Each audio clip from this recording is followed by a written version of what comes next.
All right. Shalom, Yahba Shimon Shabbat to my brothers. Shalom, Yahweh Shamar, Thumb Shimon Shah to my sisters. This is Priest and Officer Kalam with the ISUPK, the Israelite School of Universal Practical Knowledge, under commanding General Yohana. We've been around since 1969, teaching the so-called blacks, Hispanics, and Native American Indians who they are according to the scriptures. We are not affiliated with any other organization or group. Today is Wednesday. We are getting into the law class. Shalom, by the way. And so, I want y'all to understand. So, you black, Hispanic, and Native American Indian people. I understand that we are, as a race, hard-headed people. And we don't listen. So, I want to sit there and give you a couple of scriptures on things that had to be repeated several times. Throughout this whole Bible, it's nothing but repetition. You know what I'm saying? I understand we are, that World War III is among us. It's happening. You know what I'm saying? It is. And it has nothing to do with you so-called black, Hispanic, and Native American Indian people. It doesn't. But we should be preparing ourselves. We should be gathering things so we can go ahead and stock up on like non-perishable things for like food, water, So just in case anything pops off, y'all be able to survive something. You know what I'm saying? Go ahead, go out there, get your non-perishables, get you some waters. Go ahead and make yourself be able to survive. You know what I'm saying? I understand y'all got y'all pagan holiday coming up, which is a sin against the Most High. You shouldn't even be celebrating it anyway. Y'all should be just going ahead, taking that time, and getting that stuff together. Because it's happening, you know what I'm saying? What we've been talking about since 69 is happening. You know what I'm saying? It's been brought out several times.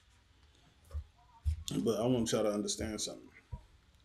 The war that's going on over there is not the real Jews. Okay? Those are not the real Jews. You are. You so-called blacks, Hispanics, and Native American Indians. You are. You are the real Jews that the Bible speaks of.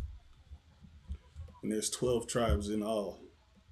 And the only way you find out who you are is if you follow your father's bloodline. Because you are what your father is. The seed of your father is what made you who you are. And so, let's see. We're going to go ahead and go into Deuteronomy 7 and 6. You know what I'm saying?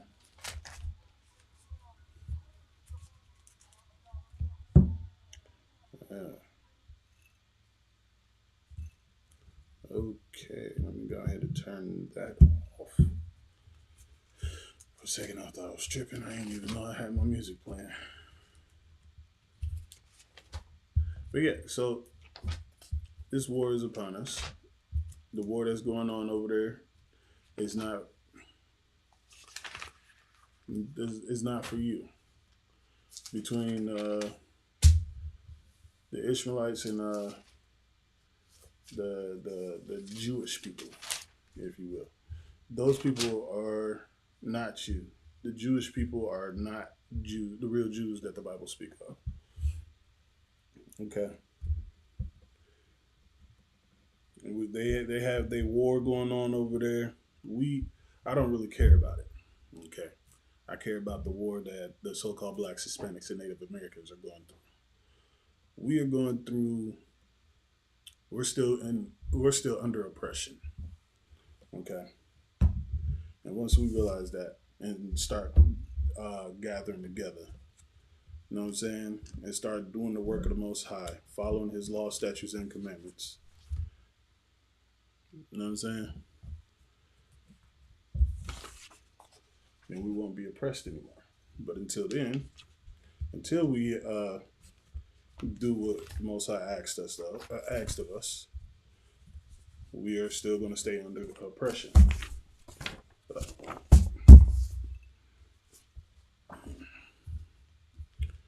bear with me. I'm getting this together right now. Okay.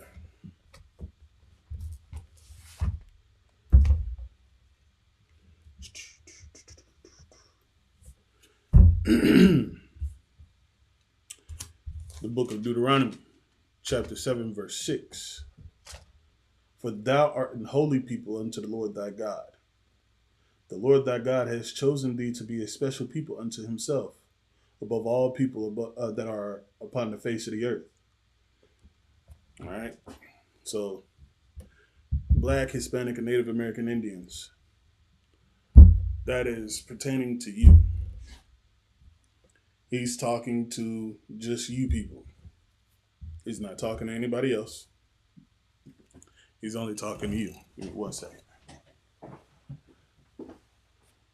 And it's our job as the so-called the children of Israel to understand these things. Because if we don't understand this, then we're going to stay under oppression. And I'm going to go ahead and give you what they got for holy in the Zondervan Pictorial Bible Dictionary. Okay?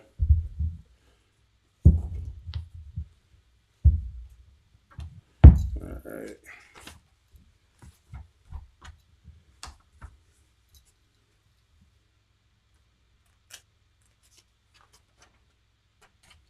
All right.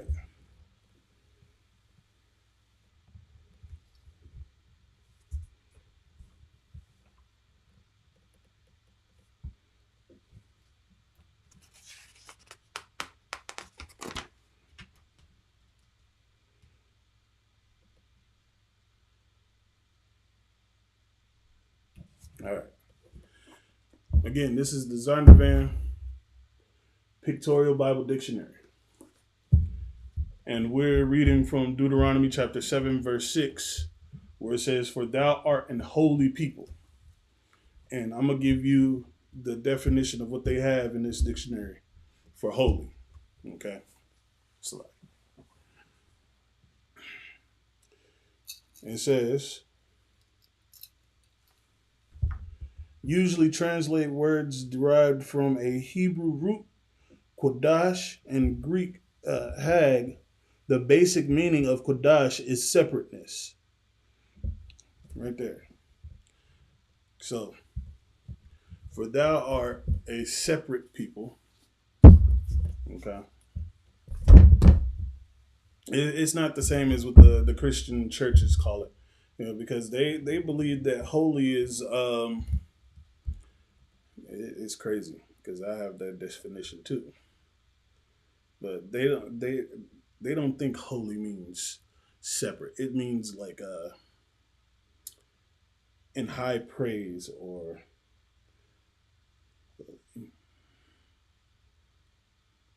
what they got is dedicated or consecrated to God or a religious purpose or sacred.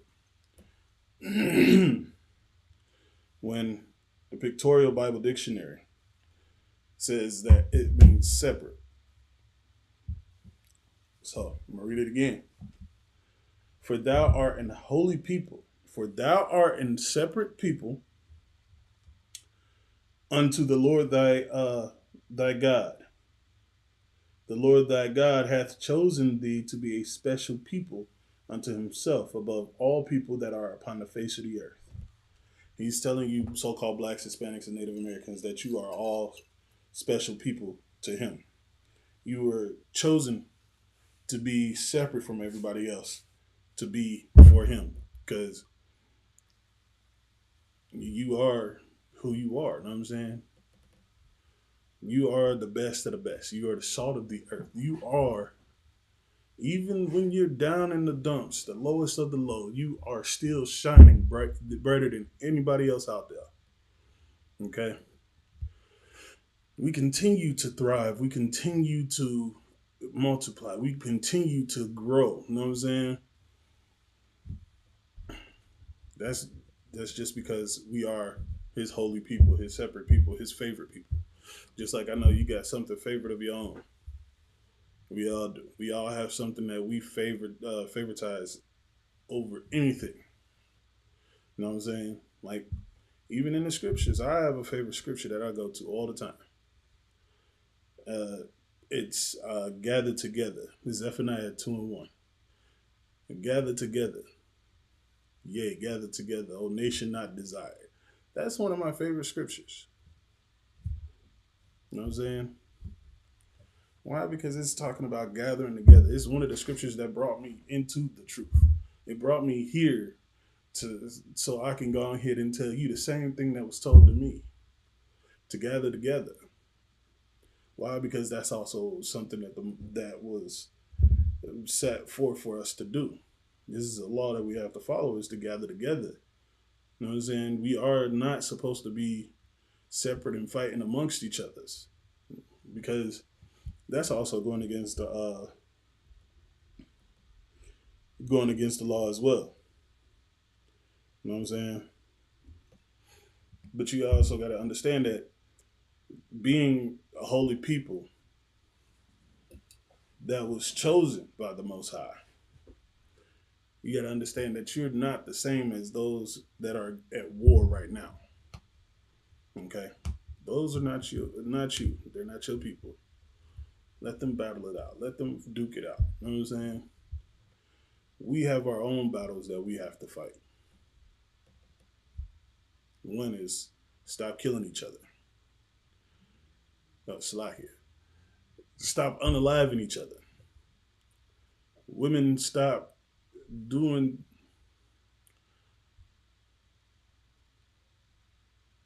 Stop trying to rule over your man.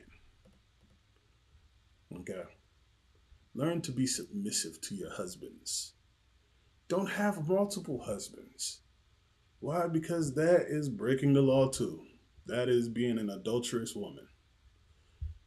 Okay. To be an adulterous woman is to sleep with multiple men, even though you have a husband. And I'm not talking about a husband with the white man contract. I'm talking about the one that husband that you call your boyfriend or the dude you're messing around with. You know what I'm saying? That is your husband because that man laid with you, so that made him your husband. That's also in the scriptures too. Once a man lie upon a woman, he shall surely take in her as a wife. That is your husband. So do unto your husband that a wife should. Listen to him. Take the advice and the counsel that he gives. Let him teach you and guide you the way you need to be taught, and guided. It's like, men, stop cowering in front of your women. Man up. Come to class and learn how to be a husband. Learn how to be a man of the Most High. How to be a warrior. You know what I'm saying? Stop cowering behind your woman. Stop smoking weed.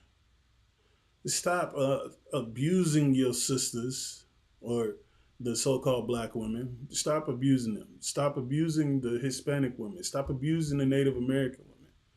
And I'm not talking about just normal physical abuse. I'm talking about emotional, physical, and also sexual. Just come into the classes. Learn to be the man that you're supposed to be. Women, come in and learn to be the woman that you should be. You know what I'm saying? Stop dressing so provocative and then crying at night thinking to yourself, why doesn't anybody like me? Why do men only want me for my body? It's because that's all you showcase and offer. That's all you do is you just offering your body by just showing it. You want attention. So when they give you the attention, it's only for carnal reasons. It's not for mental or intellectual, if you will. They don't want that. They want you for the show, the what you are advertising.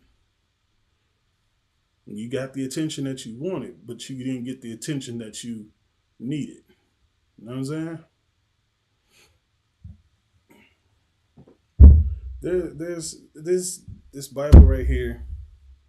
It's a trip. You know what I'm saying? It's when coming in from the world and learning the things that the Bible says and what they really mean and how to really understand what it's saying, you'd be amazed at what you could have been learning all your life and how different it is from what the Christian church is teaching you. Again, how would you feel if you was told that the Bible was just for you, so-called blacks, Hispanics, and Native Americans? What does that do to your mind? To know that you are a holy people, a separate people chosen by the Most High. How would that make you feel? How do you take that as, like, when I was told that I was a special people that the Most High chose and that my God and Christ was black, I was ecstatic. You know what I'm saying? I was ecstatic. I was sitting there like, oh, dang, that's crazy. All my life I was told to pray to this dang on stringy haired white dog that's nailed up on this dang on cross as my Lord and Savior. I'm sitting there in the world like, oh, that doesn't make sense to me. Why? Because white people got their God and their Christ that they follow. Uh, Everybody else have their own gods. You know what I'm saying? The Indian people, not Native American. I'm talking about the Indian people with the red dot in the middle of their forehead. Those people. They have their several gods and cows that they worship. You know what I'm saying? You got Muslim people praying to the rock, a big giant cube that they pray to. You know what I'm saying? They Everybody has their own thing. Chinese people have the Buddha. They have their own religions and everything. But you was told all your life that you had to pray to a God and a Christ that didn't even look like you. And then somebody comes along and tell you that Christ chose you, black, Hispanic, and Native American Indians, that you are the Most High's chosen people. That he doesn't want nobody else. He only chose you for that reason, of to be his favorite people. Excuse me. Um,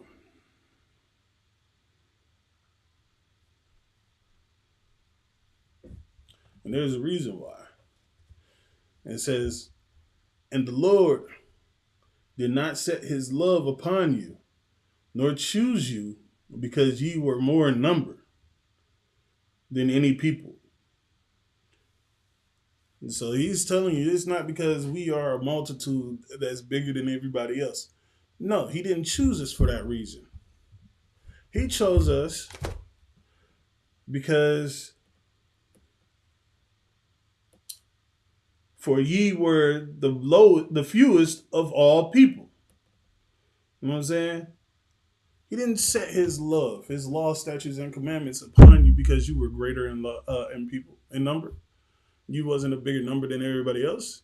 He chose you because you was the smallest of the numbers. He chose you because you, as a collective, are a smaller group than everybody else. You gotta also understand it's not about the color of your skin either. You know what I'm saying? Because Hawaiians can look like you. Uh, Apparently, Asians look like you now. White people can look like you. It's all because of who your father is. We follow by who our father is, so we know who we are. So when I say so-called Black, Hispanic, and Native Americans, I'm talking about the ones that know who their father is. Well, even if they don't know who their father is, but they have the same bloodline as the so-called Blacks, Hispanics, and Native Americans. You know what I'm saying? Uh, Again, We have different colors, different flavors, if you will. We have a variety of flavors, and I still want to understand why our brothers go for other races instead of their own. We have every different variety and color of a woman that you have out there. You know what I'm saying? We have all that, but I want y'all to understand. Again, we are a holy people, a separate people unto the Most High, because of our numbers is few, not large. You know what I'm saying?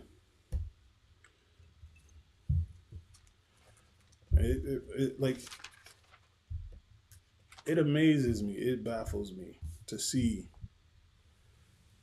that my black, Hispanic, and Native American Indian brothers and sisters are out there unaliving each other, not knowing that you are the Most High's favorite people, that you have a purpose, that you are someone special, that you are needed, you are wanted, because you are the Most High's favorite. Even though it may not feel like that, because of the way you live and in the way of the situations that you go through. But you got to understand that that's all that's that's all just situational. Again, come into the school, learn, be taught by priests and prophets of the Most High.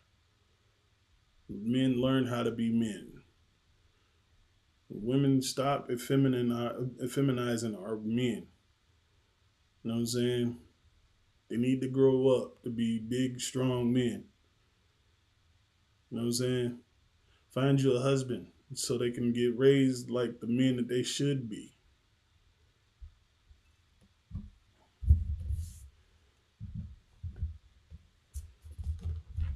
That's that's one of the main things that has to happen.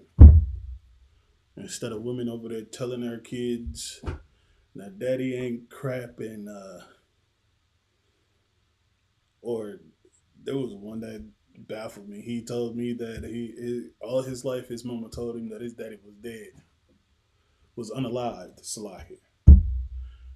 That his daddy was unalive, but come to find out that his father was alive and was even living in the same city and state that he was in. Matter of fact, he lived three houses down from him. Didn't even know who his father was. Mad crazy. Mad crazy. You know what I'm saying? Didn't even know who his father was. Living right down the street. He just thought of him as another brother on the street. It's crazy. Hit me up and told me, was like, hey man, I just found out that my dad has been living next to me pretty much all my life. He's like, I've been here for it's going on 32 years. And my dad has been right down the street. Never moved. Didn't even know he was alive. I was like, that's crazy. But yeah. We're going to go ahead and jump to Deuteronomy 26 and 19.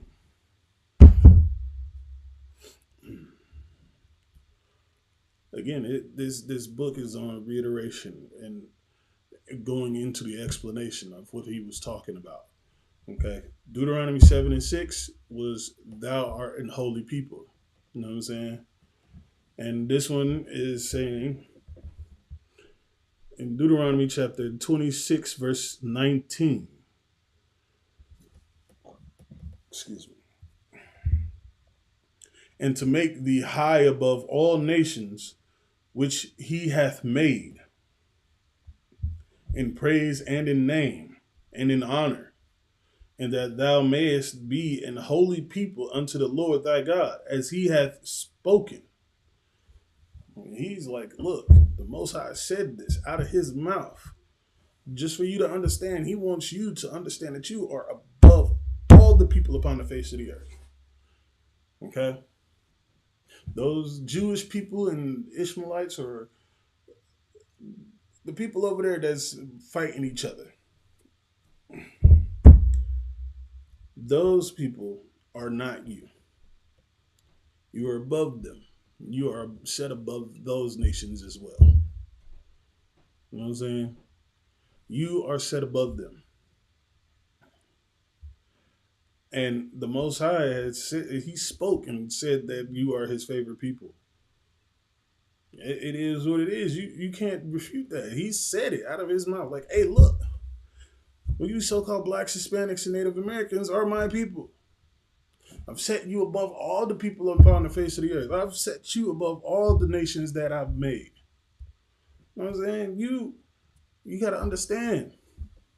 He had to go back and reiterate it and explain it to you that you are his favorite, that he chose you, that you are chosen.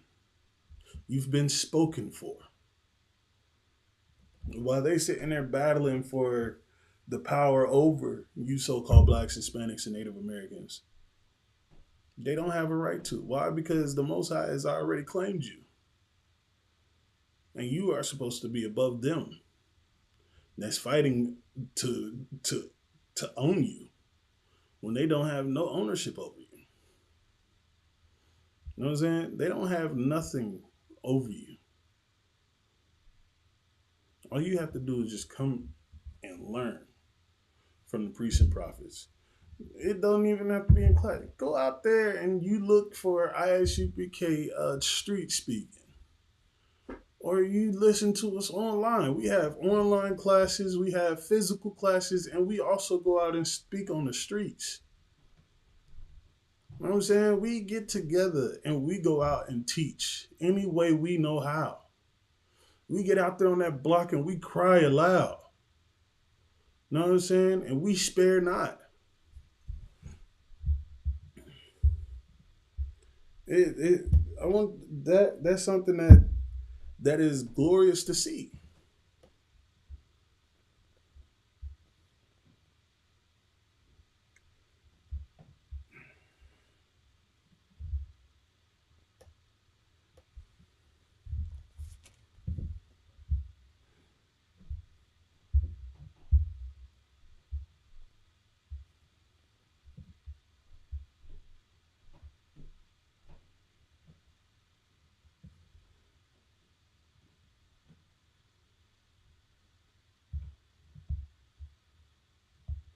Yeah.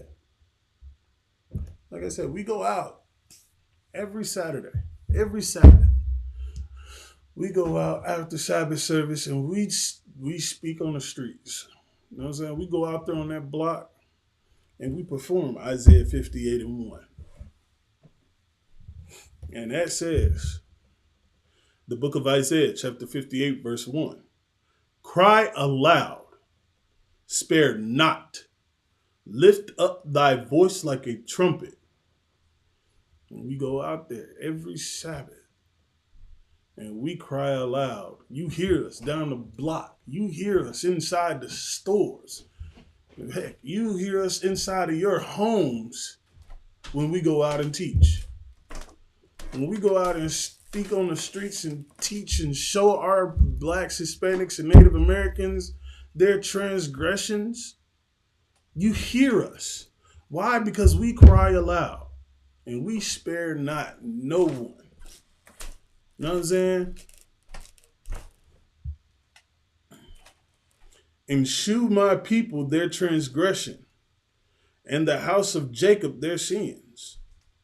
We sit there and we break it down that the sins that y'all are out there doing and going against the Most High.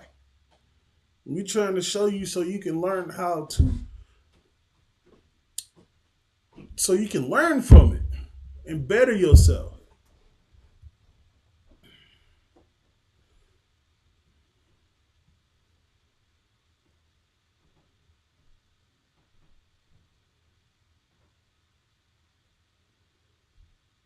Hmm.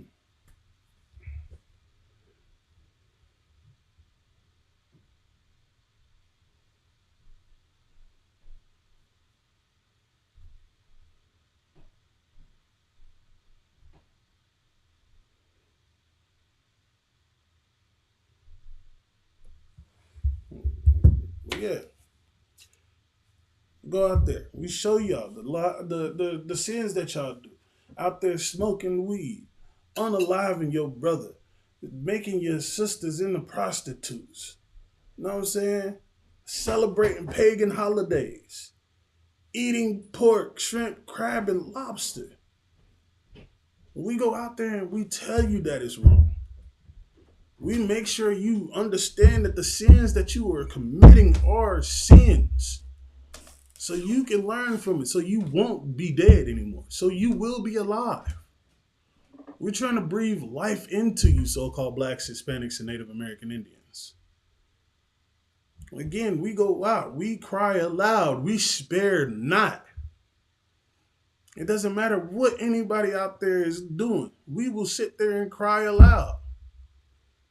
Just like in the book of Mark, chapter 4, verse 23. It says, if any man have ears to hear, let him hear. And that was Christ speaking. You know what I'm saying? Christ said that. Any man have an ear, have ears. You know what I'm saying? To have ears, you can, the holes on the side of your face, those are made for you to listen. If any man has them and can hear, let you hear.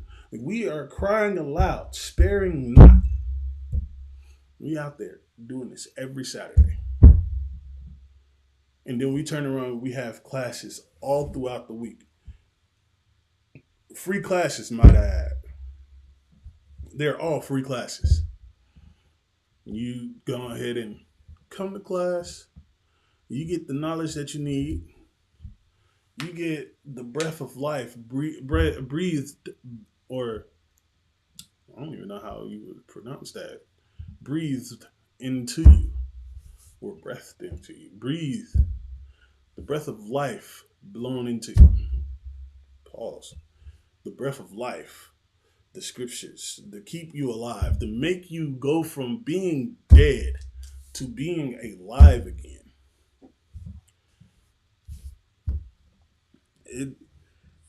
And then he had to turn around again. Like I said, this book is all about repetition and reiteration, and you know what I'm saying. He had to go in and explain it, and then he had to repeat himself. He even repeated himself in Mark 7:16. If any man have ears to hear, let him hear. And it was word for word. That's from Mark 4:23, and then turn around Mark 7:16. And then all the way in Revelations 13 and 9. Wow. 13 and 9. If any man have an ear, let him hear. You know what I'm saying? It had to be several times for people to understand. Why? Because we are stiff-necked people. We are hard-headed people. And we have to be told multiple times. I'm pretty sure you understand what I mean, because your kids, you so-called blacks, Hispanics, and Native Americans, your kids, you have to tell them multiple times. Stop, don't do that. Stop, don't touch that.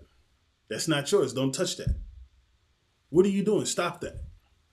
You have to explain to them and tell them several times, over and over and over and over again. And you can keep doing it until you're blue in the face.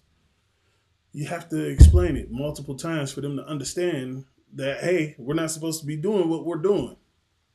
And then you get frustrated and be like, you know what? That's it. I've had it. Now you're on punishment. That's how the Most High was. He told us multiple times, and then we was not listening, and we disobeyed him more than once, and we made him mad, and now we're in a situation that we're in now. That's why when I was told that the Most High, we had to think of him like a father. You know what I'm saying? I understood it because he had to break it down the same way I'm doing. The Most High is like a father. He had to tell you multiple times to do something, and then you turned around and got in trouble. Now your kids growing up, and you sitting there telling them to do something, and now they in trouble. It's nothing but fatherly love. You know what I'm saying? Yeah. Isaiah 58:1. It says, cry aloud, spare not. Lift up thy voice like a trumpet, and shew my people their transgression, and the house of Jacob their sins. And he said, and shew my people. He's very possessive right there. Shew my people. He's not talking about everybody else. He's not talking about the ones that are fighting over a land that doesn't belong to them. He's not talking to the people that are oppressing the ones that are being oppressed now, the so-called blacks, Hispanics, and Native Americans. He's not talking to every uh, gas station owner that's out here in America. He's not talking to every beauty supply Chinese restaurant that's out there. He's talking to you, so-called blacks, Hispanics, and Native American Indians. He said, my people. He's very possessive. He's not talking about all people. He's talking about his people. The ones that are out there struggling to just get by. Sisters out there struggling to love their own image to the point where they have to sit there and go and dye their hair blonde or try to bleach their skin so they can think that they look pretty or beautiful. You know what I'm saying? I'm here to tell you blacks, Hispanics, and Native American women are beautiful. They don't need all that makeup. They don't need all the dang on wigs or the bleaching of the hair or the skin or anything like that. You, the way you are, is beauty. You know what I'm saying? If you was to probably look up the definition of a beautiful woman, blacks, Hispanics, and Native American women's pictures should be right there. That's just how it is. It shouldn't be something else. Why? Because everybody wants to be you. They want to be you so bad that they sit there and imitate in everything that you do. Little white girls want to be you. The alternative people want to be like you. Heck, they don't want to be like you. They want to be you. You know what I'm saying? They see you. They see the things that you do. So they want to be you. But you, the only people, only blacks, Hispanics, and Native American Indians are the only ones that I see that don't even want to be themselves. They don't. They want to be everything else but that. They don't want to be black, Hispanic, and Native American. They want to be something else to escape the poverty and the oppression that they are in. It's to the point where a sister go out there, she get cornrows. Now you see other people with cornrows. You see them come out with micro braids or whatever you want to call them. Now, little Becky and Sasha and everybody else want to do that. Right along with Brandon's little alternative self. They're trying to get to the point where they're trying to replace you. You know what I'm saying? They are out there and they're very flamboyant with it too. Excuse me. Sorry about that. They're very flamboyant with it. Like you see it all over TikTok and Instagram and Facebook. Little ghetto white girls. It's like it. The little ghetto well, whatever. Look, they got cornrows and they sitting there speaking like they black. Heck, you even got the dudes over there acting like they black dudes. You know what I'm saying? They out there doing the same things that brothers out there doing. Why? Because you are the Most High's favorite people. And he gave you the most flavor that there is out there. You are the salt of the earth. Again, Blacks, Hispanics, and Native American women. They want to be you. Black, Hispanic, and Native American men. They're imitating you to the point where if you look down the street to your right, you see probably an Asian man, the Asian cholos. Look down to your left, probably see Edomite brothers, if you will, out there gangbanging. You know what I'm saying? They want to be you so bad. They even stole your identity and became Jewish people. And to be ish is to be like something.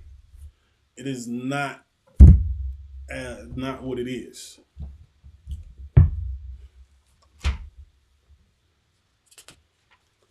It's crazy.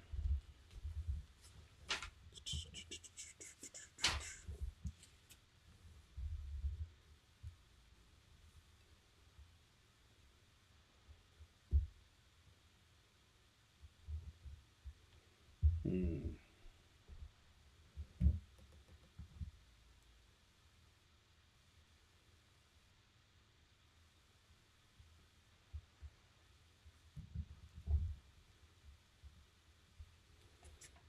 Give me 1 second. Bear with me, because I had it. I think it's in here.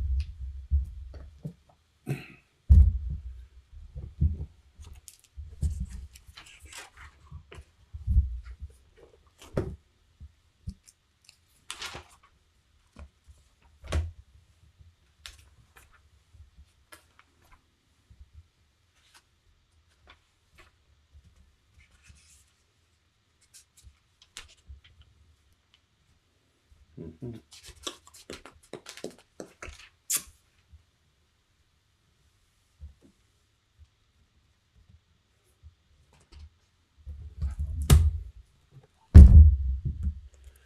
All right, give me 1 second. I do apologize. It's not even in my notebook, and I just wrote it down. Probably in my other notebook. Oh, there we go. The definition of ish is to some extent. You know what I'm saying? So it's not fully that thing that what it's talking about. So you got so say if you talking about time and you be like, hey, I'll be there around 6ish. So it's not at 6 o'clock, and it's not exactly 6 o'clock. It's either before or after ish. It's not as it is. It's to be like it. Blackish. You are not fully black, but you are like it. You know what I'm saying? Jewish. They are not the real Jews that the Bible speaks of. They are trying to imitate and emulate what the Jews really are. You know what I'm saying? They trying to incorporate that into themselves. But they, as long as they breathe, they will never be the real thing. They will always be ish. They will never be the complete thing that you are. You know why? Because it's your bloodline. It's your roots, your family origins. It's not theirs.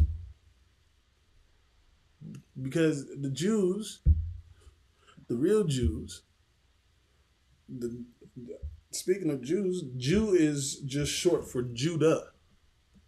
You know what I'm saying? That's what it's short for. Judah. The Israelites. Israel. Judas. Judites. Jews. You know what I'm saying? For as long as they live, they'll never be you. They can sit there and emulate or imitate all they want, but they'll never, ever, ever, ever, ever be you. Let's select it. 1 second.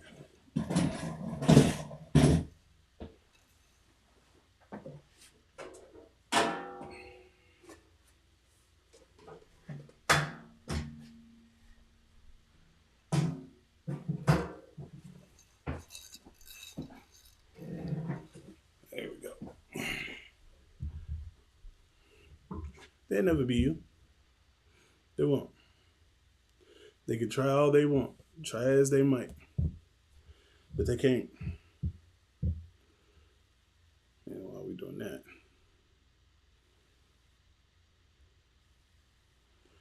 Yeah, they can try all they want to, but they'll never be you.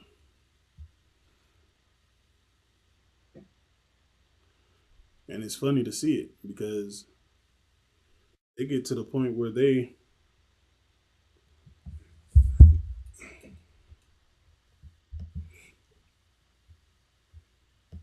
get to the point where they like, oh yeah, man, look, we are the real Jews. And then they want to argue with you. They want to argue with the so-called blacks, Hispanics, and Native Americans. And then they want to hold disdain for you because they already know that you are what you are by blood. You know what I'm saying? They know that. They know that they can't be you. But they're going to try. They're going to try their hardest to go ahead and be you. And what are you doing, you so-called blacks, Hispanics, and Native Americans? You're letting them do it. You know how? By not following the law, statutes, and commandments, not coming into class, sitting there smoking drugs, unaliving each other, and sitting there and abusing our women. Women, the way you are letting them be that or do that is by not submitting yourselves to your husbands. Okay?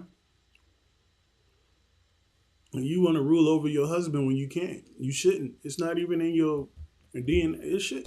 It shouldn't even come across your mind. I think that you can rule over a man.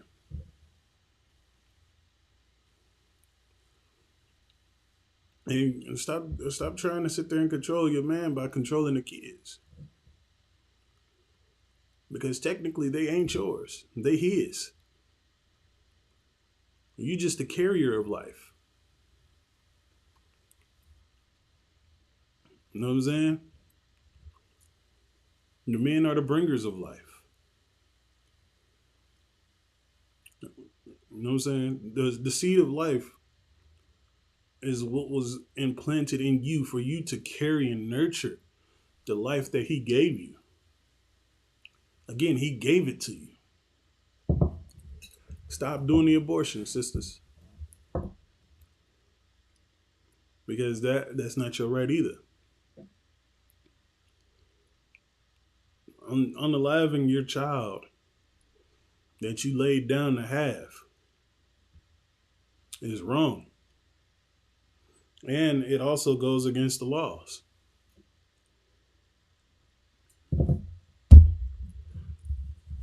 It's crazy. Because when I sit there and explain this to people about abortion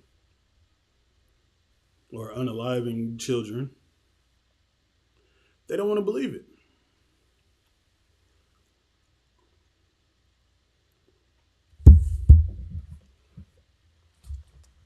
They really don't. And it's baffling to see it.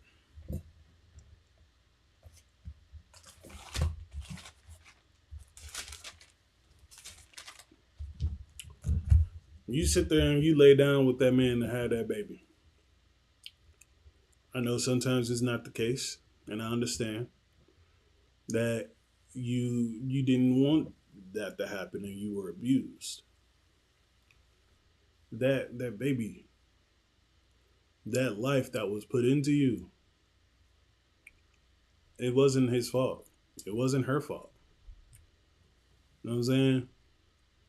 Carry that baby and have it. If you don't want the baby, give it up for adoption. You know what I'm saying? Don't just unalive the child. All because of something that man did to you. Now the baby has to suffer the consequences of what that man did to you. That's not right. Even though in the book of Genesis,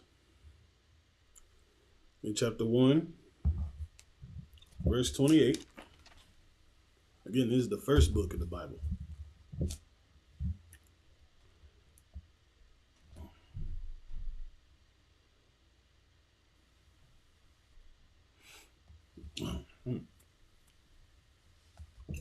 The book of Genesis, chapter 1, verse 28. And God blessed them, and God said unto them, be fruitful and multiply and replenish the earth. You know what I'm saying? He said, be fruitful and multiply and replenish the earth. He said, go forth and have children. Replenish the earth. Give the earth the life that it is missing. You know what I'm saying? He wanted y'all to go out and pair up with men and have babies. That's what he wanted you to do. Go forth, be fruitful and multiply. Having an abortion is going against that. That's not multiplying. That's subtracting. That's dividing. That's taking away. You know what I'm saying?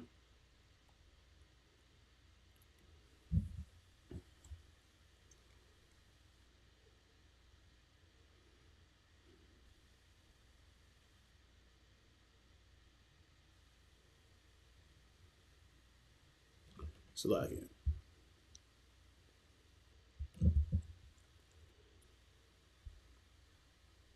Yeah, I wanted you to understand that.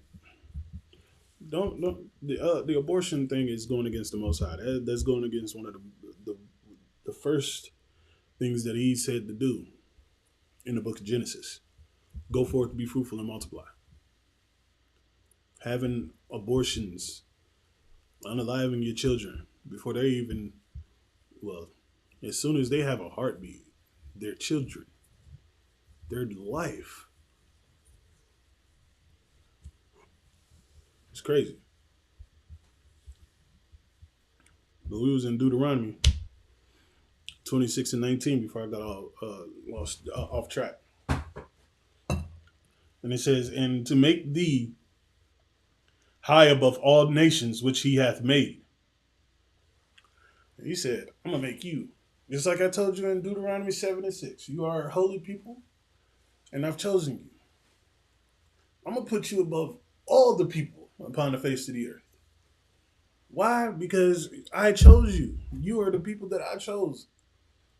I want y'all to rule. I want you to be above them. So he had to explain it to you. He wanted to make sure that you understand. He's not talking about just in, you know what I'm saying? He was like, hey, look.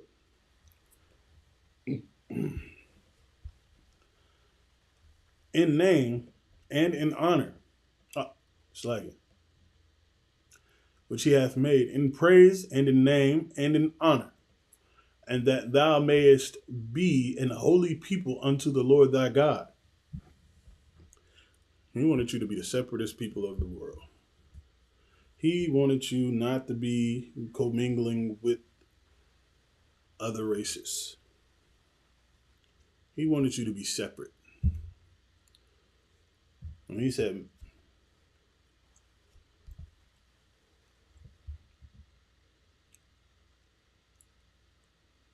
to be, thou mayest be an holy people unto the Lord thy God, as he hath spoken. And he's like, what I said is what I said. You Black, Hispanic, and Native Americans are my chosen people. You are the ones that I want. You are the only people that I chose and I care for. I don't really care for everybody else. It got to the point where he said every other nation is like a drop of water from a bucket.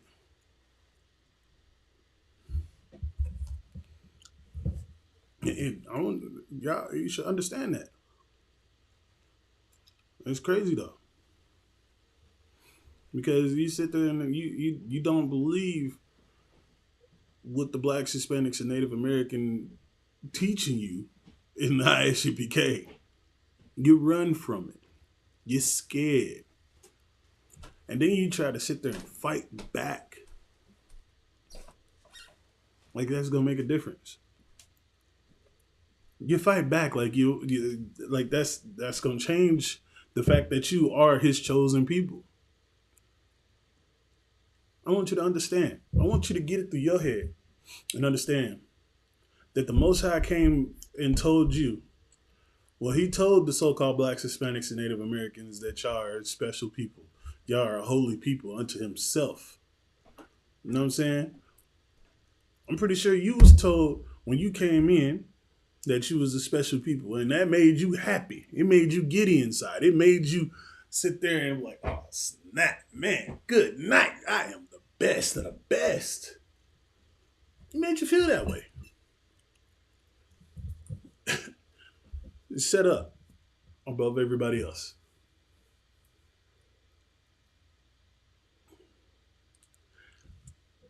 We are out here telling you, you broken people, you destroyed people, that the Most High is like you. You know what I'm saying? He's like you. He's black. Yeah. Believe it or not, he is black. No, not a white man. He's black. He's like you, sister. He's like you in skin tone. That man is a black man. And the whole Bible, the way it's phrased and the way it's worded, he's just spitting like a brother would. You know what I'm saying?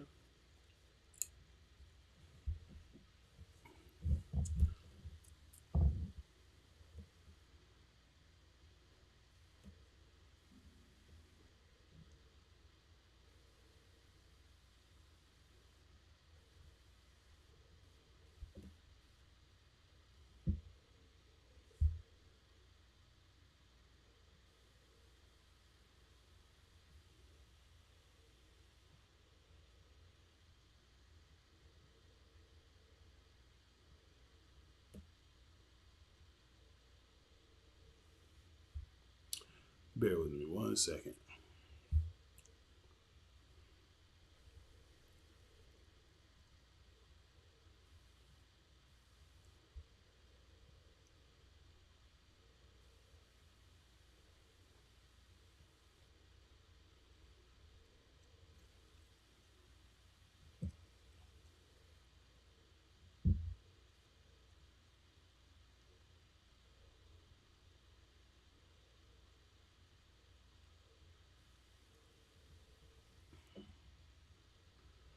Oh, good night.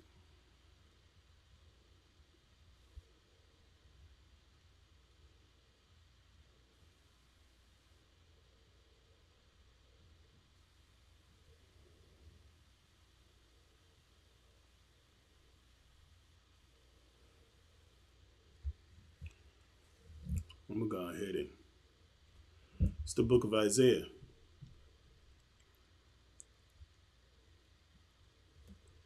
chapter 40, verse 15.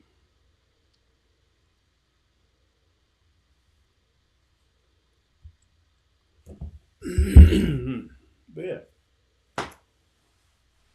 he set you above all the nations upon the face of the earth. You know what I'm saying? I want you to understand that this isn't something that you could go ahead and pretty much push away. This is your life. This is for you to understand. Now, the God that the Christian church got you praying to is not your God. The Christ that the Christian Catholic and whatever other religion out there got you praying to is not your God. Your God is a black God. You know what I'm saying? He is of color. He is a man. I mean, not a man. The Most High Power is a brother. He's a black man, or he's black. So like I keep saying black man, but he's black, and he chose you to be unto himself, to be a special people, a holy people. You're separate. You're above all the nations upon the face of the earth. And he said, and to make thee high above all nations which he hath made. You know what I'm saying? And I'm going to go ahead and break it down even a little bit further. In the book of Isaiah, chapter 40, verse 15. Again, he said, above all the nations, high above all the nations that he hath made. And then this one right here, Isaiah 40 and 15, it says, behold, the nations are as a drop of a bucket, and are counted as the small dust of all of the balance. Behold, he taketh up the isles as a very little thing. You special people are high above all the nations upon the earth. And the other nations are like a drop of water from a bucket. You know what I'm saying? They're counted as nothing. Because do you worry about that drop of water that just fell off that bucket? When you walking from filling up that bucket to go pour it into something and a little bit spill onto the floor, you're not about to sit there and stop and mop up all of that goddamn on water right then and there. You're going to take that water and you're going to dump it wherever it needs to be. And then you're going to come back and clean it up. Why? Because there's no problem in leaving it there. It's nothing. You know what I'm saying? He said that they're counted as the small dust off the balance. You know what I'm saying? You have anything dusty and you go, that little bit of dust that flies off, you don't worry about that. That's how the other nations are to the Most High. It's nothing to be worried about. Why? Because he has his own chosen people, his special people, his favorite people. And that's you. So we have to do what the Most High asks us to do. Follow the law, statutes, and commandments.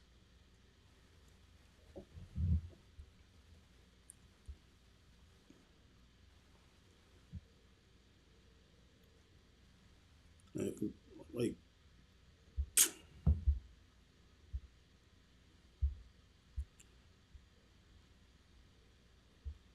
let's see.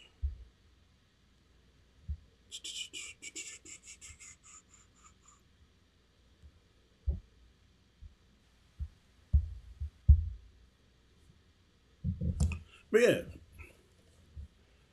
he's like, yeah, look, it's above all the nations. Everybody else is like dust, spittle, drops of water. You know what I'm saying?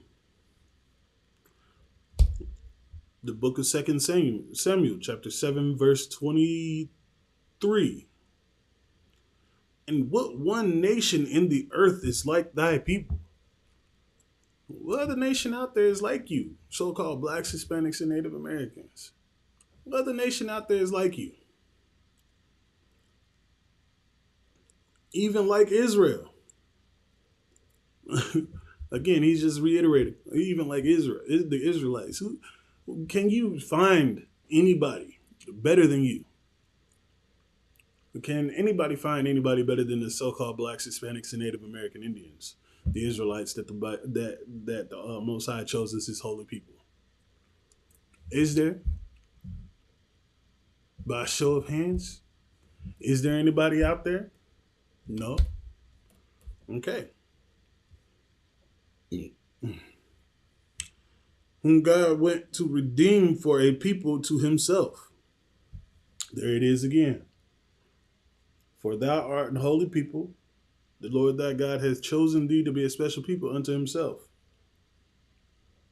and to make thee high above all nations which he hath made in praise and in name and in honor, and that thou mayest be an holy people unto the Lord thy God, as he hath spoken.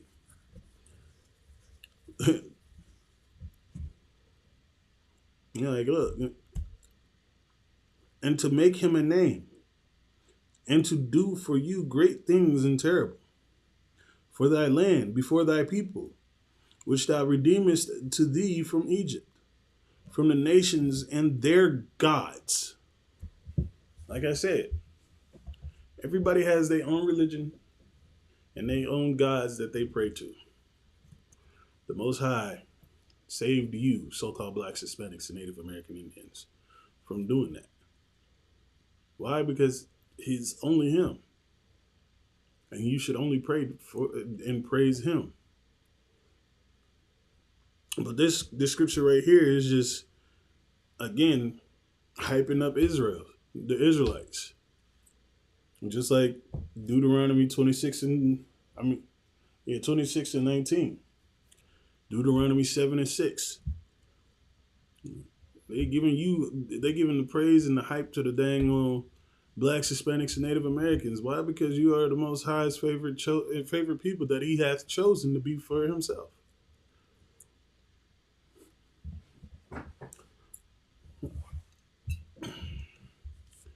They're like, nah, look, I want you to understand that I'm out here making it so you understand.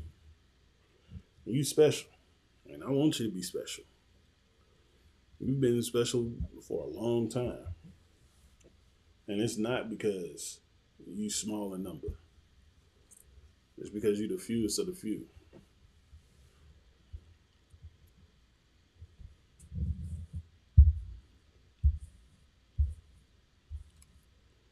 But we did something terrible. We disobeyed the Most High. We pissed Him off. So,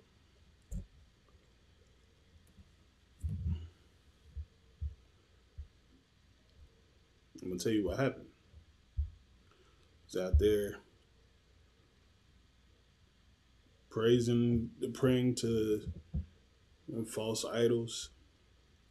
Was praying and praising other gods that He just saved us from. You know what I'm saying?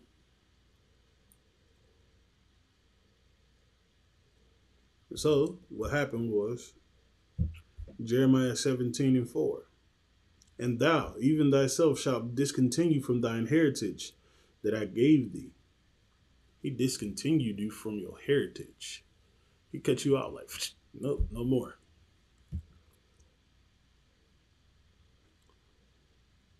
And I will cause thee to serve thine enemies in the land which thou knowest not. Right now, this land that you are in, this isn't the land that you know. This isn't your land. And guess what? We are oppressed by our enemies. If you are not black, Hispanic, and Native American Indian, they are your enemy. You know what I'm saying? They don't have what's best for you. They don't have the best interests for you in their hearts. In their minds, they're trying to find a way to make you worse than what you already are. They're like, oh, look, he's in the dumps. He's in the lowest of the low. How can we make this one worse than what he already is? How can we make them suffer even more? That's what they're doing. So they got this war going on, and they're going to start drafting the so-called blacks, Hispanics, and Native American Indians into their war. That's what they're going to do. They're going to sit there and try to start drafting. But again, this war is not for you. Get in the class. Not asking nicely anymore. Get in the class. Learn who you are. You know what I'm saying? Don't be a fool. That's what they want. They want you to be fools. They want you to sit there and lay down and take it like some pansy. They don't want you to sit there and rise up to be the man that you're supposed to be. They want you to come and fight for them in their war so they don't have to. You know what I'm saying? They sit there and they don't want you to come in and learn who you are. They don't want you to know that. They don't want you to know your history. They don't want you to know your bloodline. They don't want that at all. You know why? Because they are scared. Because they already know who you are. And they already know that their time is coming to an end. And this war is bringing that even further into fruition. It's coming true as they look at it, as they breathe.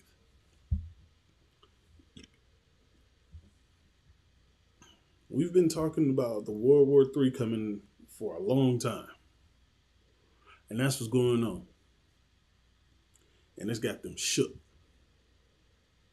So they're going to sit there and try their best to make it so you don't wake up. So you don't understand this Bible. So you don't understand your history. For you to continue hating your brothers and sisters. For them to dangle shiny objects in front of your face and you sit there and you go trotting right behind them following that gift.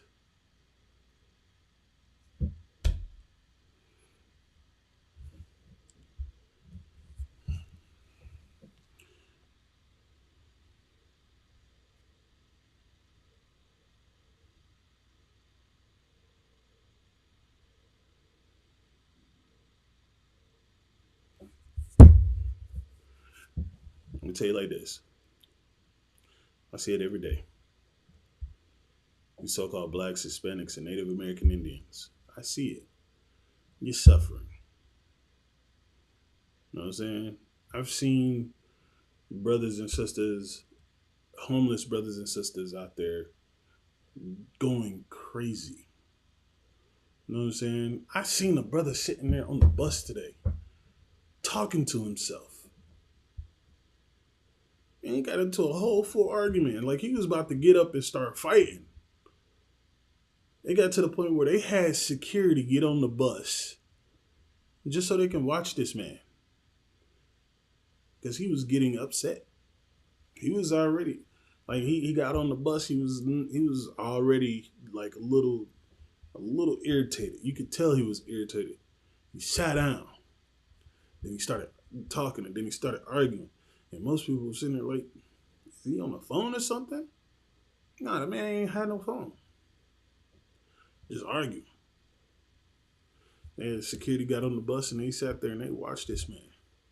One got in the front, one got in the back, and the dude was just sitting in the middle and they was just watching him. You know why? The book of Ecclesiastes, chapter 7, verse 7.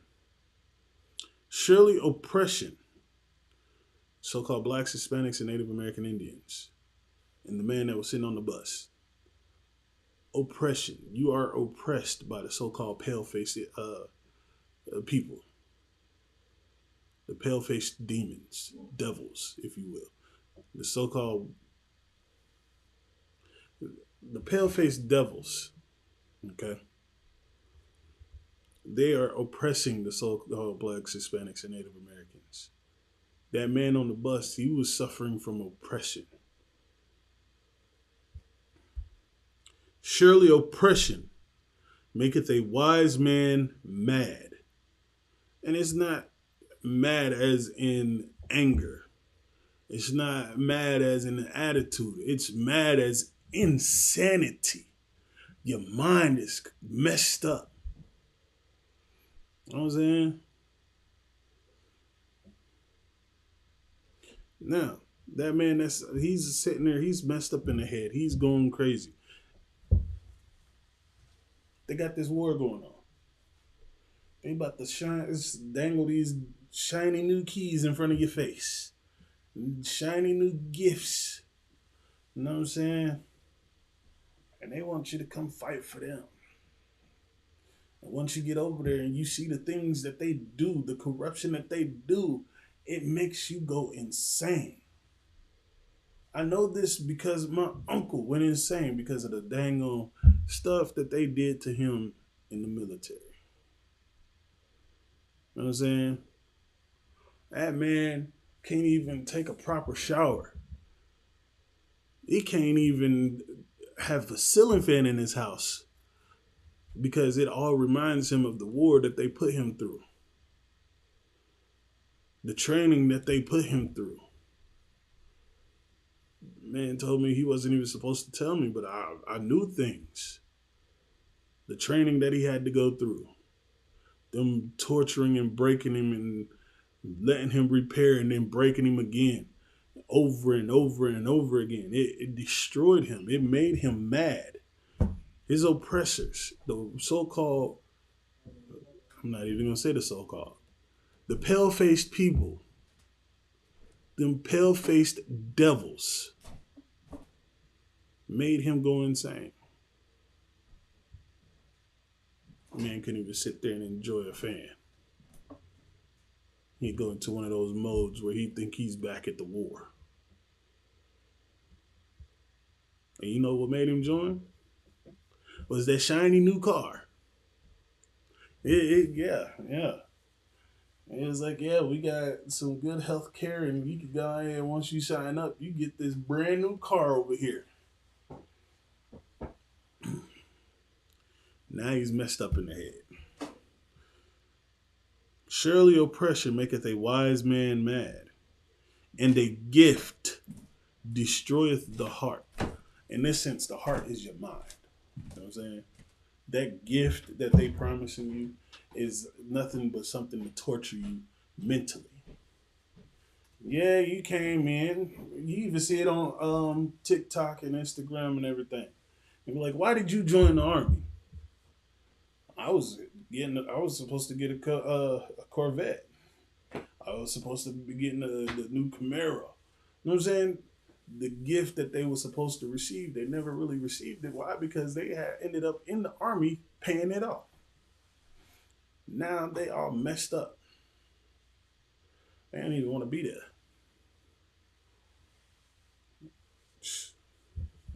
In the military, there's things that's so wrong, it ain't even funny. Sisters go into the military, end up being abused and then unalived. You know what I'm saying? And it happens quite often. And the families back at home don't know anything that's happened to their daughter or their sister or their mother. Why? Because they sit there and be like, oh yeah, well she died and she unalived. She was unalived in battle, or we don't know what happened to her, or we found her. You know what I'm saying? Done.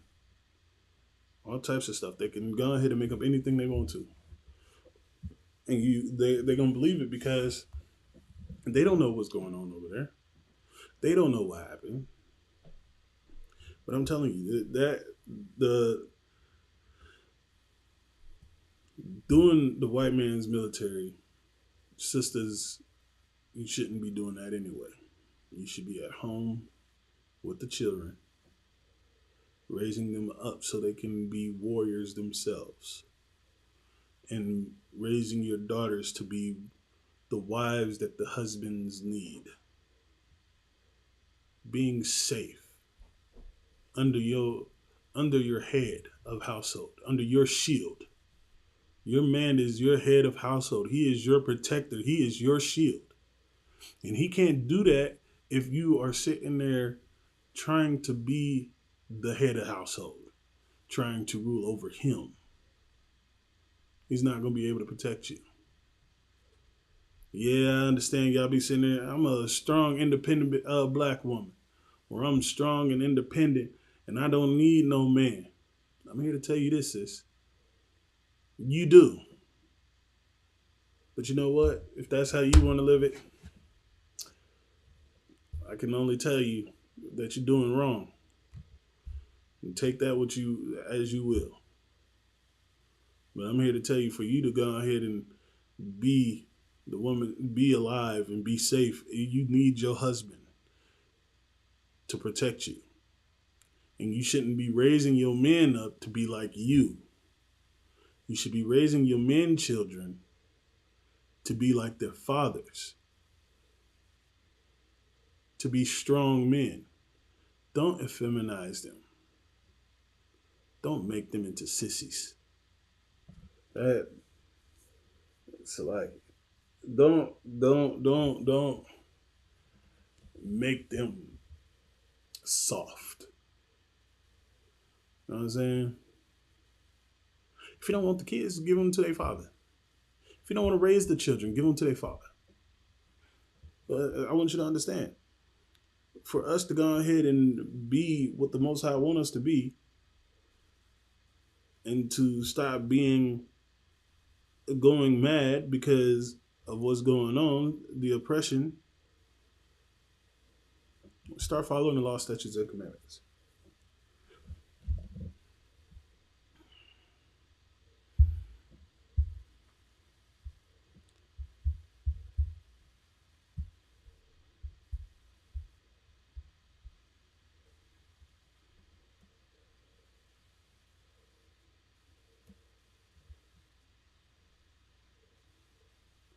Let's see. Matthew 22, verse 36. Go ahead and get Matthew 22, verse 36.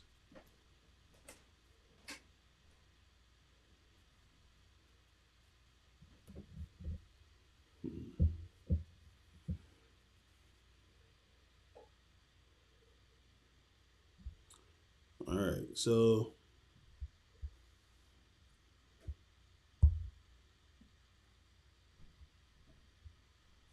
I'll tell you like this. The Most High gave us the law, statutes, and commandments. There are two commandments, which is the best commandments to understand and know of all. This is one of your foundations of the law. You know what I'm saying? And I'm going to go ahead and start at 36. The book of Matthew, chapter 22, verse 36. Master, which is the great commandment in the law? He said, man came up to Christ and was like, Salaki, my Lord, what is the greatest commandment in the law? What is the best? What is the one that needs to be followed strictly? Which one do you think is better than any and every last one law that you have given us? And I'm talking about all the laws, statutes, and commandments in this. It's like, he's like, Master, my Lord, which is the greatest? Which is the great commandment in the law? Which one? Can you tell me which one is the one that needs to be followed to the utmost?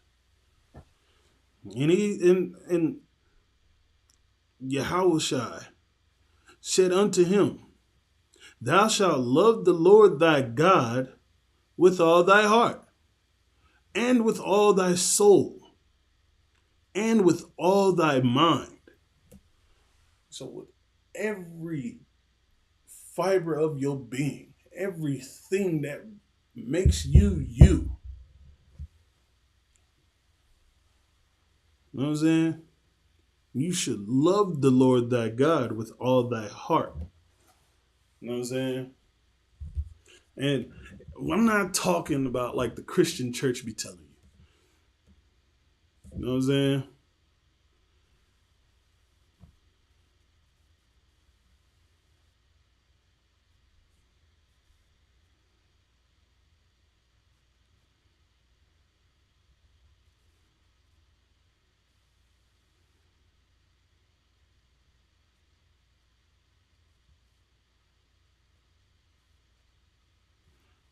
One second. He's like, yeah, which one? And he's like, you got to love the Most High.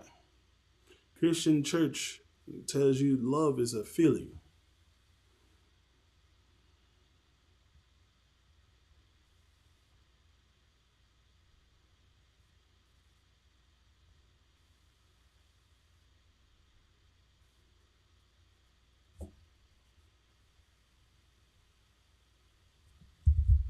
They sit there and want you to they want you to think that when it says to love the Lord thy God, that is a feeling. You know what I'm saying? They want you to the word love. It means something else. You know what I'm saying? They want you to feel the Lord. They don't want you to sit there and do what the scriptures say. And the scriptures say,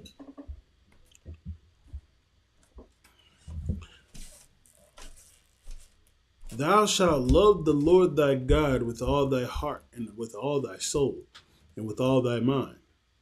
You know what I'm saying? And I'm gonna tell you like this: love is not a feeling. Love is an action. You know what I'm saying? It is an action. And I'm gonna give you what it means, okay? Let's see. First John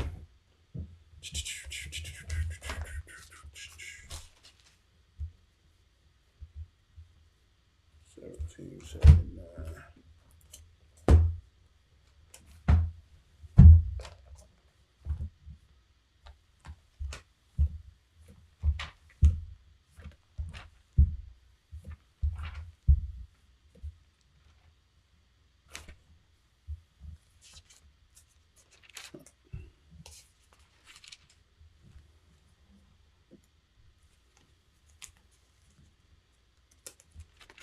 Oh, there we go.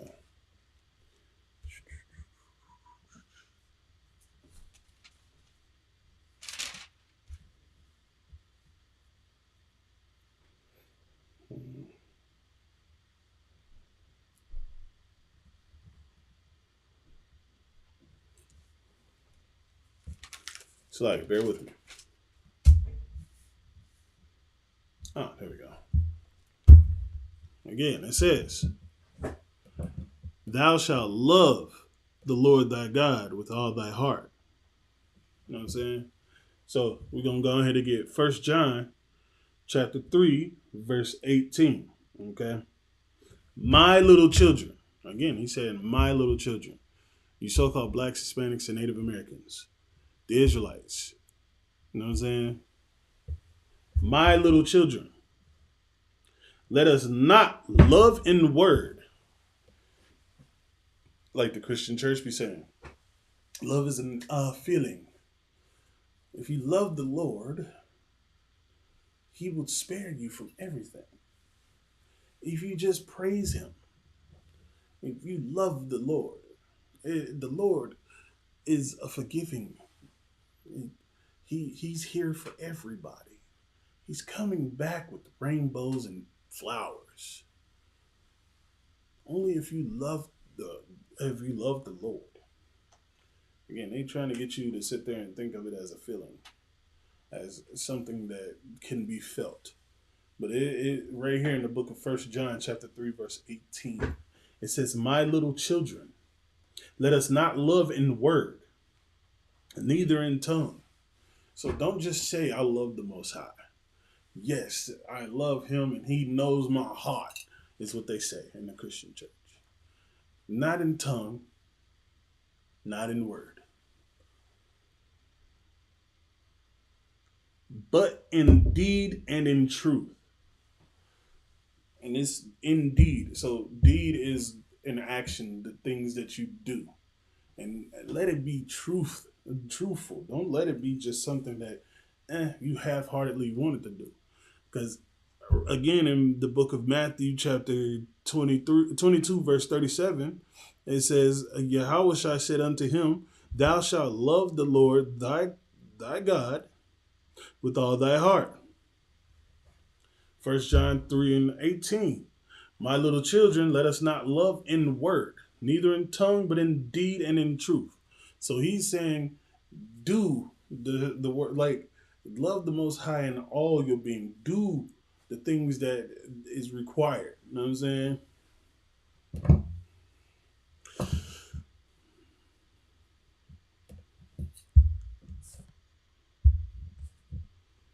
Let's see. Second.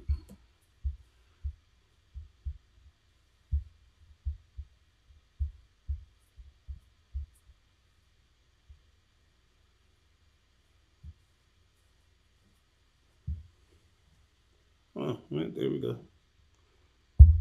Right. So, Matthew 22:37. Love the Lord thy God with all thy heart. First John 3:18 is let us not love in word, neither in tongue, but in deed and in truth. And then I'm gonna go ahead and break it down even further. The book of First John chapter 5, verse 3. You know what I'm saying? First off, I'm gonna go ahead and finish off what I got in Matthew. First, the book of Matthew 22:37. Yahweh shall said unto him, Thou shalt love the Lord thy God with all thy heart, and with all thy soul, and with all thy mind. This, the 38, this is the first and great commandment. Okay, for you to understand what that is, again, in First John 3:4, he said, My little children, let us not love in word, neither in tongue, but in deed and in truth. He's telling you it's not a feeling word, it's an action word. And I'm going to go ahead and tell you what the love of the Most High is. You know what I'm saying? For you to love the Most High, this is how you show it. Because again, it's a deed, it's an action, it's something you do, not something you feel. The book of First John chapter 5, verse 3. For this is the love of God, that we keep his commandments, and his commandments are not grievous. He's saying to keep the commandments, keep the law, statutes, and commandments. You know what I'm saying? For you to love the Most High, it's not in word or in feeling, it is in deed and truth. And for you to love the Most High is to follow his law, statutes, and commandments. You know what I'm saying? Now we're going to go back to Matthew 22:39. And he also gave the second one too.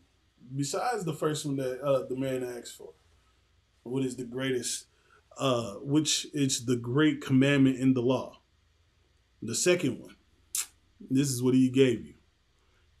Matthew 22:39. And the second is like unto it. Thou shalt love thy neighbor as thyself. And I'm not talking about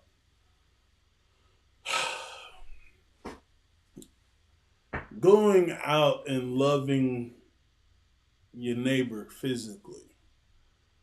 You know what I'm saying? He's saying like your neighbor, the so-called Black, Hispanic, and Native American Indian. Those are your neighbors. Those are your people. You should be going out and loving your people as you would love yourself. Not so if you got so-called pale face as a neighbor or Habibi as a neighbor. He's not talking about them. He's talking about so-called Blacks, Hispanics, and Native Americans. Again, went over that in the first scripture. Deuteronomy 7:6. Deuteronomy 26 and 19. You know what I'm saying? Even crying aloud.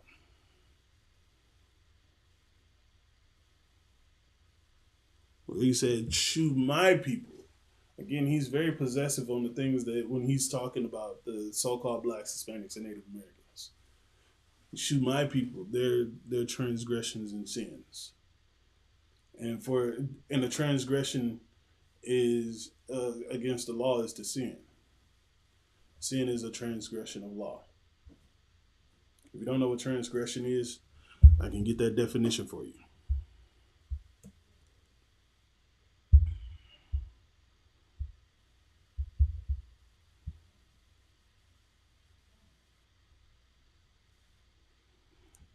It's an act that goes against a law. You know what I'm saying? You can even let's see.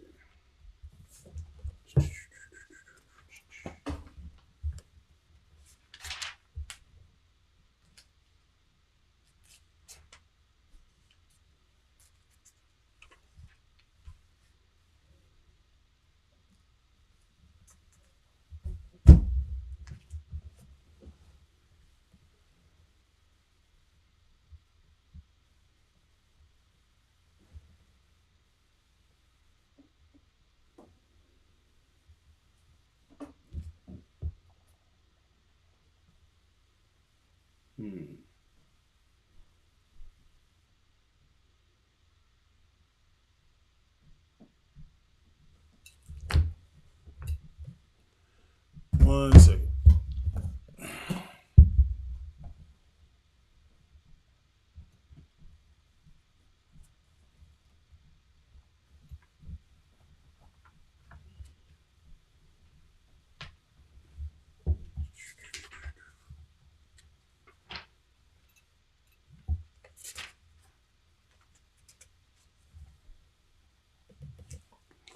And this is the Zondervan's Pictorial Bible Dictionary. The definition for transgression in this is the Hebrew word for pesha, which is a rebellion. Transgression is the breaking of a law. You know what I'm saying? And that's in the Pictorial Bible Dictionary, the Zondervan's. We also use this as a study material so we can understand the different words that's in the Bible. We also have other books that we use to go ahead and study and bring forth the historical moments that are written throughout. You know what I'm saying? But yeah. So he said, "For this is the love of God." 1 John 5 verse 4. 5 verse 3. "For this is the love of God, that we keep his commandments, and his commandments are not grievous." The word grievous means hard. So they're not hard or complicated to do. You know what I'm saying?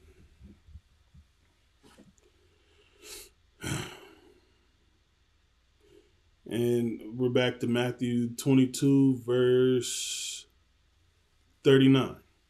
"And the second is like unto it. Thou shalt love thy neighbor as thyself." Again, we just showed you that that love is not a feeling; it's an action verb. It's an action word. So to love the Most High is to keep His commandments. You know what I'm saying? And His commandments are not grievous. And for you to love thy neighbor, for you to love the so-called blacks, Hispanics, and Native American Indians, is to show them the right way to go, to follow the law, statutes, and commandments. What I'm doing right now is showing love to my neighbor, showing love to my people. I'm not giving this to a pale-faced devil. I'm only here, like the scriptures say, I'm only here for the so-called blacks, Hispanics, and Native Americans. I'm only here for my people. Okay? 40. "On these two commandments hang all the law and the prophets."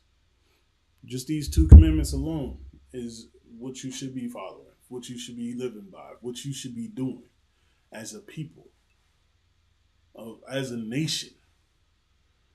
We shouldn't be involved with what's going on out there. We should be involved in what's going on in our own community. We should be sitting there coming together as a collective of blacks, Hispanics, and Native Americans without unaliving each other, without abusing each other, and not having hatred in our heart for a brother that we don't even know why we got hatred for.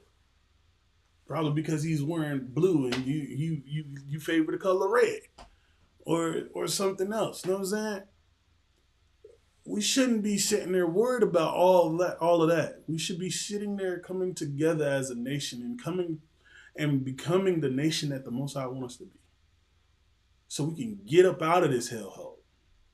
So we can get back to where we're supposed to be as the top people, the top dogs, the real rulers of the earth. And when that happens, I can't wait to see it happen. You know what I'm saying? I can't wait.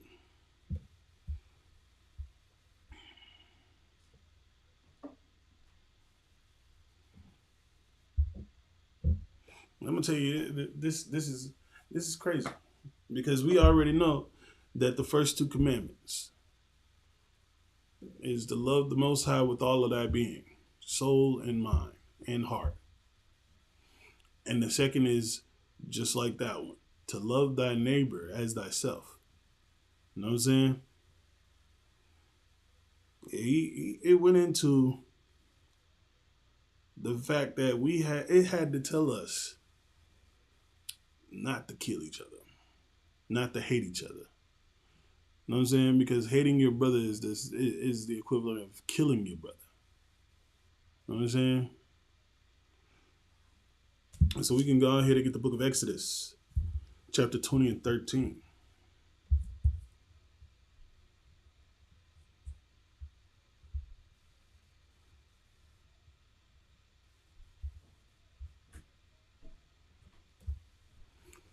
It is giving you a list of some commandments in Exodus, the book of Exodus, chapter 20.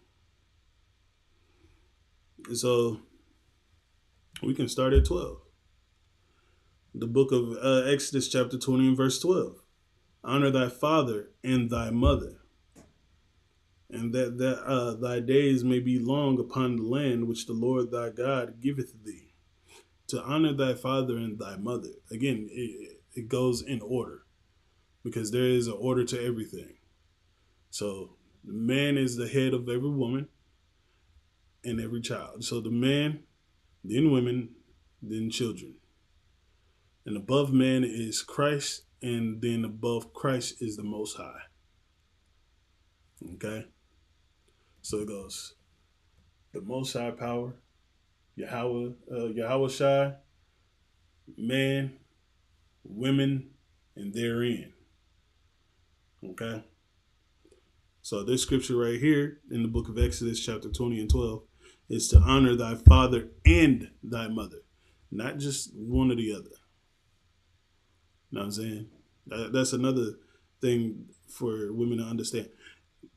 Again, that man that you are sitting there denying that child to see, or denying that man to see his child, you're endangering that child to not follow one of the laws. And that is to honor both the father and the mother. You know what I'm saying? So when you get up in age, your kid can go ahead and honor you and do the same thing that you pretty much did for them and raise them. When you are in your up in your older age, in your last days, they're able to sit there and care for you like they should and honor you the same way that you raised them up. You know what I'm saying? They're there to go ahead and keep it going. They shouldn't be putting you in old folk home. To honor you is to go ahead and take care of you. To care for you the same way you care for them. And then the book of Exodus, chapter 20, verse 13. Thou shalt not kill. Brothers and sisters out there unaliving each other. That's a sin. Right here in Exodus, chapter 20, in verse 13. It says, thou shalt not kill. That's it. That's the whole verse. Thou shalt not kill. I'm going to tell you, it's so crazy because, again, like I said in the beginning, this book is all about repetition, or repeating itself over and over and over again. We'll go ahead and do math here.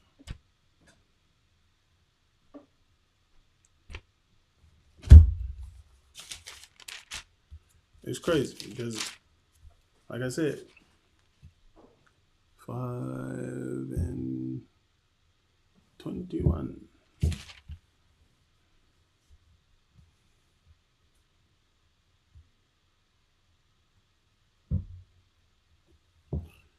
All right.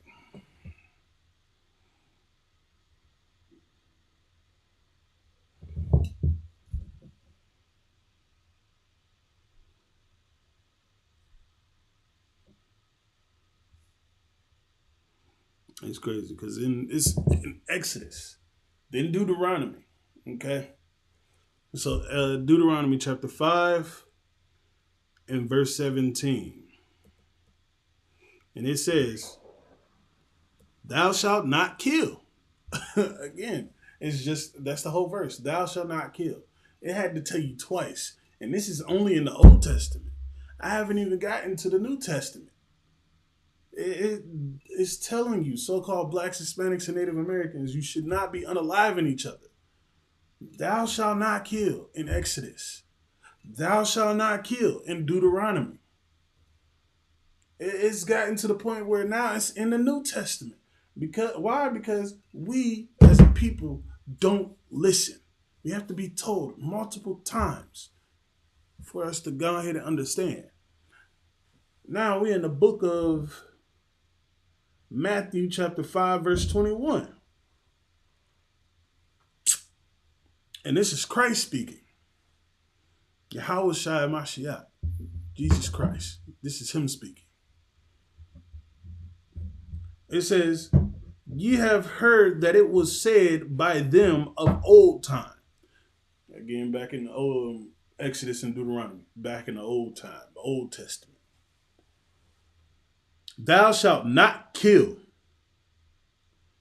See, he's saying it again. He's like, hey, look, this was already told to you before. You shouldn't be unaliving people. Thou shalt not kill. "And whosoever shall kill shall be in danger of the judgment."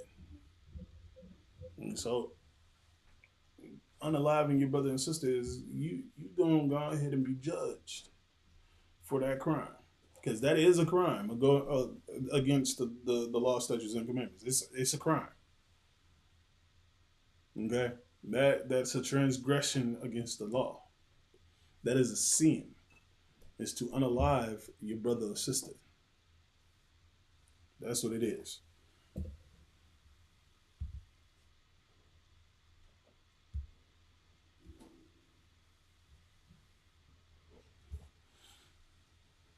Like he's like, hey, look, I'm telling you one more time.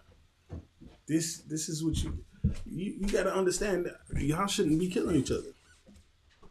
You know what I'm saying? So,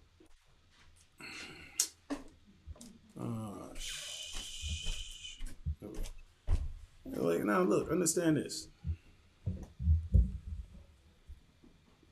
I told you in Exodus, I told you in Deuteronomy, and now I'm telling you in Matthew. Don't kill, because you will be you shall be in danger of the judgment.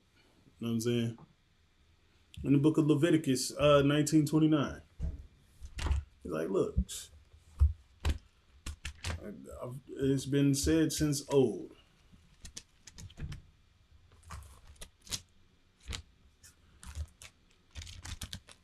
In the days of old, it's not like I've changed my mind. You know what I'm saying?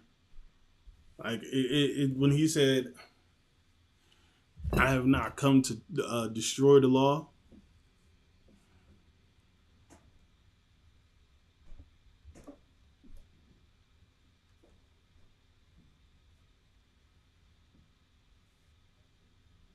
In the book of Matthew 5 and 17, again, it's Christ speaking. You know what I'm saying? There we go. The book of Matthew, chapter 5, verse 17. "Think not that I am come to destroy the law or the prophets. I am not come to destroy, but to fulfill." He's like, look, it's already been said in Exodus and Deuteronomy. Now I'm in the New Testament telling you that you shouldn't be killed or you be in danger of the judgment. Don't think that I came to destroy the law or get rid of it. I'm here to enforce it. I'm not here to get rid of the priests and prophets of the Most High. I'm here to enforce them. I am here to let you know that what they have said that came out of this book right here, these laws, what they are teaching you is what needs to be taught and followed. I'm not getting rid of it. I'm making it happen. That's what he's saying right there.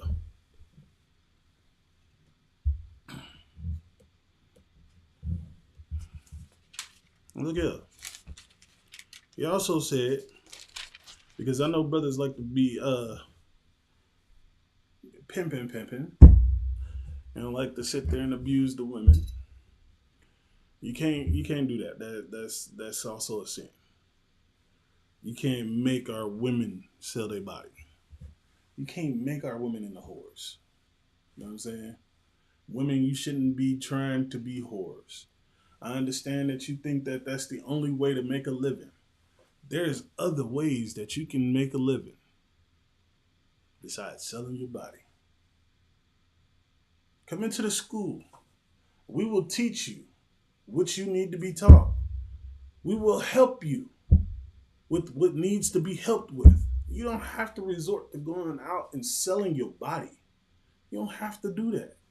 You can just come into the school, pull up the sit in one of these chairs, and listen and learn what we talking about in the scriptures. You know what I'm saying? The book of Leviticus, chapter 19, verse 29. It says, "Do not prostitute thy daughter to cause her to be a whore." You know what I'm saying? Don't go out there and be a prostitute.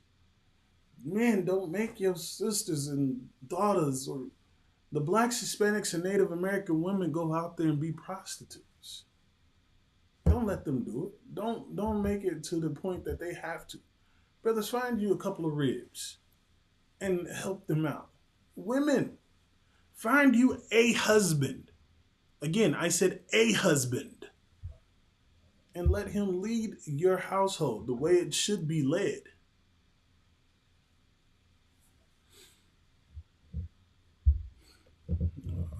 Let's see. Stop smoking. Stop smoking weed, black, Hispanic, and Native American man, woman, and child. Man and woman. And teaching your children that it's okay to do that. You got to stop that too. It's not cool. It looks stupid. And it looks cowardly. And you know, from my mind and another man's mind, my thing is this: men are so focused on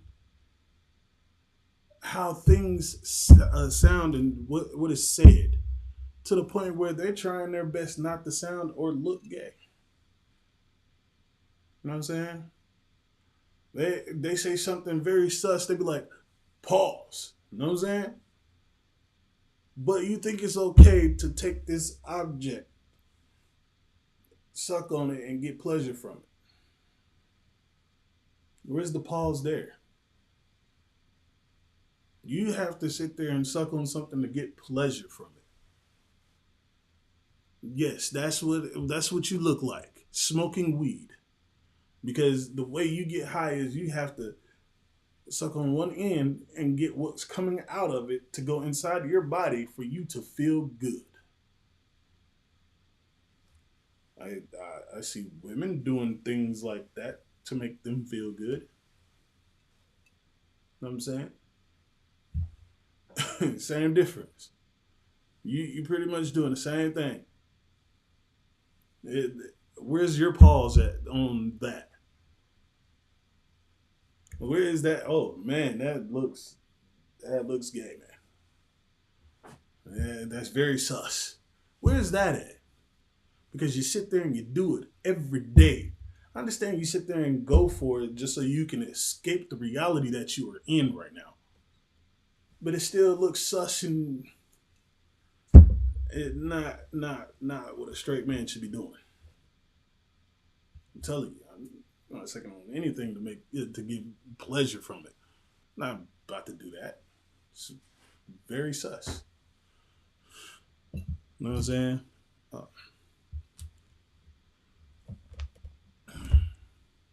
We're gonna get the last one, all right? We're gonna go ahead and get Amos chapter 5 and 16. The book of Amos, chapter 5 and verse 16.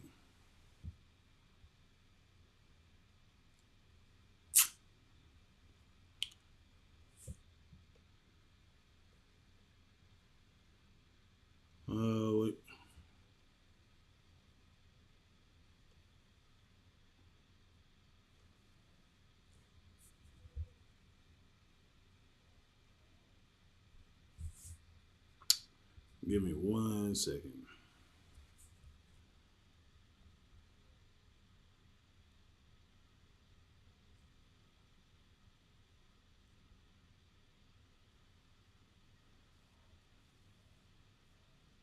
Five and 21. Salakia. I don't know why I got 5 and 16. But for those out there about to celebrate, what's today? The pagan holiday that's coming up. The Halloween. That's going against the Most High as well. That's not the day that the Lord has ordained for you to celebrate or to observe. It's a pagan holiday. And I'm going to tell you right now, the Most High does not look happily upon that. He doesn't. He's frowning upon it. You know why? Because in the book of Amos, chapter 5, and verse 21, it says, I despise your feast days, and I will not smell in your solemn assemblies. You thinking that the Lord is there with you in these pagan holidays that you celebrate. He's not. He hates them, and he despises them. Those are two strong words right there. Two strong words. Hate and despise your feast days. He's like, I hate it and I despise it. I mean, what makes you think that makes me happy? It doesn't. It does not make the Most High happy for you to go out and celebrate Halloween. You know what I'm saying? Go out there and let your kids knock on strangers' door for candy. For you to go out there dressed like whores. It's stupid. It's a stupid custom and it's a stupid thing to do. You shouldn't be doing it. Now, we have days that the Most High gave us. You know what I'm saying? We do. We got our Sabbath, which is Friday sundown into Saturday sundown. That is our Sabbath. And this is every week. You know what I'm saying? It's a day of rest. We got the Passover. We got the Feast of Unleavened Bread. We got the Feast of First Fruit. Memorial of Blowing of Trumpets. Day of Atonement. Feast of the Tabernacles. Feast of Dedication. And then we got Purim. That is 9 high holy days. And it's not just one day. It's multiple days. There's, I believe, only one that has like one day. That's the Day of Atonement is one day. You know what I'm saying? We have a high holy day that is for 50 days. You know what I'm saying? It starts right after the Feast of Unleavened Bread. And that's for 7 days. You know what I'm saying? We got that. And then we got the Passover. That's a day.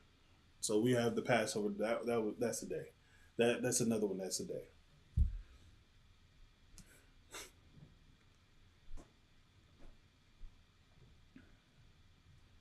The Feast of the Purim. I believe that's a feast day too. But we do have one coming up though. We have the Feast of Dedication, which is Hanukkah in Hebrew. It's the 25th day of the 9th month by the space of 8 days. Wednesday, the 25th of December, 2024. And it goes for 8 days. And you can find that in 1 Maccabees chapter 4, verse 52 through 61. We also got the Houston Cookout, November 23rd through the 26th. We have Operation Reservation. It's on the November 4th. The Neo Pit Pavilion. You know what I'm saying? And then we got the 55th annual. Yes, that's right. The 55th annual Passover is going to be in Durham, North Carolina, April 20th. Be there or be square. I'm telling you. I'm being there. That's something that all Black, Hispanic, and Native American men, women, and children should be at. Is the Lord's Passover. Pay your tithes. Okay, pay Israel. Pay your tithes.